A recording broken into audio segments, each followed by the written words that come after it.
सगळ्यात आधी sorry public. तर विषय कसा आहे, मला झाला 10 तारखेला मुलगी, त्यामुळे मी आता बावड्यात असणाऱ्या लाईन बाजारमध्ये जे सेवा रुग्णालय तिथं, आणि मुलगी झाल्या त्यामुळे मिसेसोबत राहायला लागते. जात असताना का नाही आपलं जे गव्हर्नमेंट पॉलिटेक्निक आहे त्यासमोर अशी ॲम्ब्युलन्स लावलेली होती. म्हटलं आडवी लावल्या काय विषय नेमका, तर मला ह्यो जरा पुढे गेल्यावर कळालं की इथं कोणतं मॅरेथॉन आयोजित केल्या.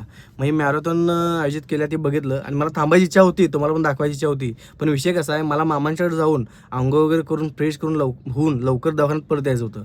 कारण इथं कसं मला डॉक्युमेंटची कामं किंवा काय पण कामं करायला रिटर्न यायला लागतं. हे आता आमच्या मामांचं घर, ही मामांची आमच्या यामा RX 100 आणि ते आमच्या दादाची HF डिलक्स. घरात जर गेलो मस्त की अंघोळ वगैरे केली, फ्रेश वगैरे झालो आणि येताना मला मामींना CPRला सोडायला लागतं की मामी इथं जॉबला आहेत.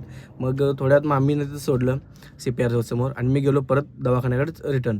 मग दवाखान्यात आल्यावर की नाही आम्हाला असं कळालं की बाबा सगळ्यात महत्त्वाचा विषय म्हणजे काय, डॉक्युमेंटचा विषय आहे. त्याआधी सगळ्यात महत्त्वाचं ते लागते म्हणजे ते म्हणजे चहा. म्हणून जाऊन की नाही हेमावासाठी मस्तपैकी असं गरम गरम चहा घेऊन आलो. आता इथला चहा म्हणा तर क्वालिटीच असतोय. तिथनं मग चहा दिल्यावर आता विषय काय आला काय, तर जे महात्मा फुले जन योजना आहे, आरोग्य योजना, त्यासाठी आमचं नाव पात्र झालं आहे. त्यामुळे आम्हाला ते डॉक्युमेंट जमा करायला पाहिजे. थोड्या वेळात जेवण पण आलं आणि मी असं टाईमपास बसलेलो, तो पण वाजलं संध्याकाळचं 4:30-5. म्हणलं आता चहाची वेळ आहे म्हणून गरम गरम चहा पिला. तुम्ही पण सगळेजण या चहा प्यायला आणि रील आवडल्यास असल्यास लाईक नक्की करा आणि फॉलो करायला विसरू नका.